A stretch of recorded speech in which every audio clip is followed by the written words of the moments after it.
What's up, folks? Dr. Grizz here with another beer and vape pairing.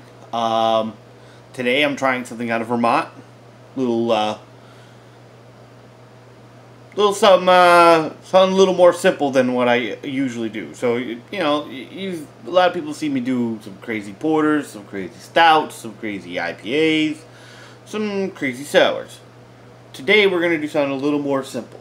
We're gonna go with a Citra Pils Keller beer from Switchback out of Burlington, Vermont. Naturally conditioned beer, which means you'll see the sediment at the bottom.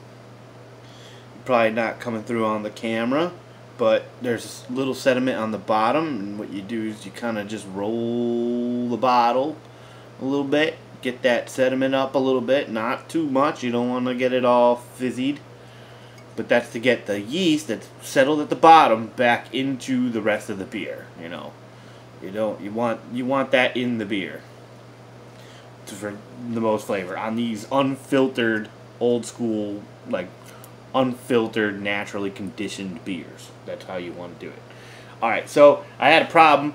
I could not find my my bottle opener. I can't find my bottle opener. So, we're just going to have to improvise a little bit. Because I'm a king, and kings can do as they please. Ooh, almost. There we go. Yeah. Just so you know, folks, if you can't find a bottle opener, a big-ass knife will just work just fine. Just don't use the sharp side, alright? Don't use the sharp side. Let's put that away before somebody gets hurt. Alright, so let's have a pour. Now this is just a Citra Pils, so it's a Pilsner, a little citrusy, hopped up. What does it say on the thing? Born as a classic Pilsner lager, Citra Pils gets the added bonus of a lively citrusy aroma from Citra hops to create a fascinating blend of Pilsner and IPA sensibilities. The result is a complex beer which is clean, crisp, and refreshing. We encourage you to mix the yeast back into the beer to experience it as originally bottled, which is what we just did when I was rotating the beer. Alright, so let's have a pour. Yeah, so it's coming out just like a Pilsner should. Well, it's a little more cloudy than what you would find in most Pilsners because this is unfiltered. This is an unfiltered Pilsner. Unfiltered Pilsner. Hey, that rhymes. What do you know? Very nice and heady. Get a nice malt on the sniff. Oh yeah, and I can even get a little like herbally kind of hoppy herbal like smell on there, and it smells kind of salty. A little bit of salt. Have a taste.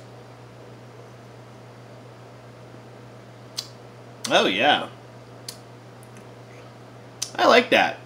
It's a Pilsner, but it's not a boring kind of all malt Pilsner. Like, I'm enjoying that quite a bit. It's got a citrusy, very light citrusy, and yeah, I'm tasting a little salt. Light citrusy notes that kind of are very refreshing. Like, I can see myself drinking this on a hot day. Like, a nice, refreshing little light Pilsner. What do we got on there for ABV? Nothing.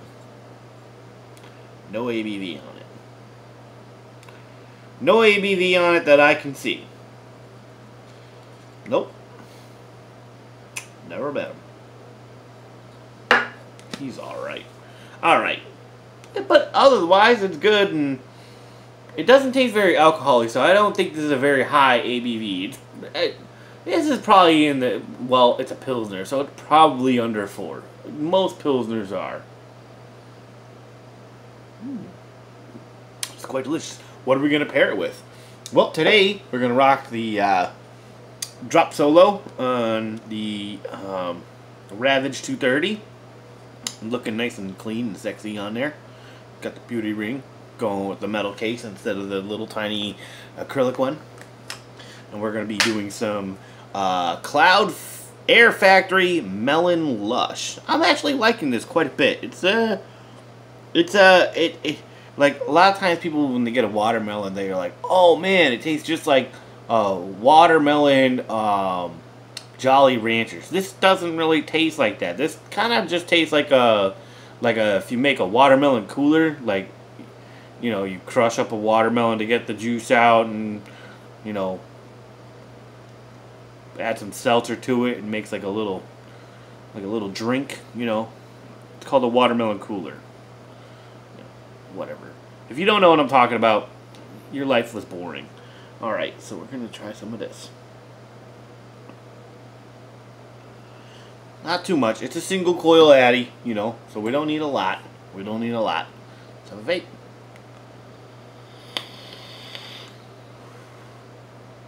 Yeah, I can totally see this going together. I can totally see this going together. So let's have a vape and a beer, because that's why we're here.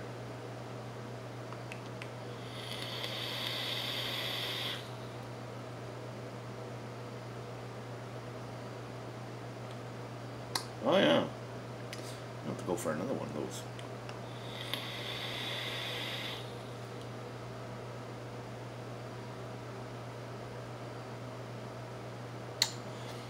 Oh yeah, that citrusy note on this with the malt kind of make it taste like a nice little dessert, like a tart almost, but without it being tart. So it's like a watermelon. Got my citrusy notes, kind of like a lemon lime citrusy note. And yeah, I'm tasting salt and like very, very smooth, not too in your face maltiness to give it that nice little like biscuity kind of, you know, kind of rice dander, like when you smell rice, that smell, it tastes like that smells. Like when you open up a fresh bag of rice and take a sniff off of it, kind of that in the malt. And you know, I'm digging this quite a bit.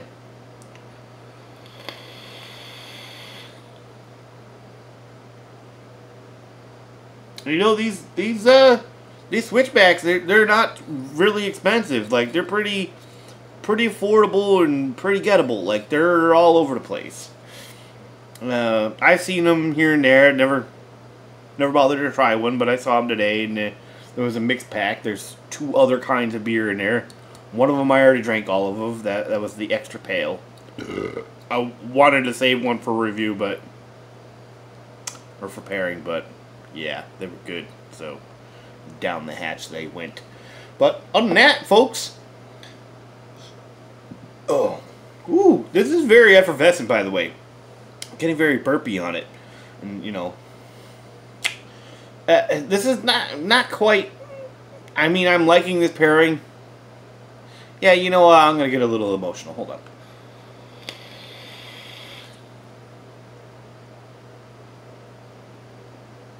Nah, it's good, but it's not emotional good. So, stop smoking shit that tastes like ass. Start vaping shit that tastes like watermelon, and pair it with something that tastes like a nice citrusy pale. You know, a nice citrusy pilsner. Ain't gonna kill you. If you're already smoking the bungers, you're already hitting them fucking nasties. How can this be any worse, right? How can this be any worse? Love you guys.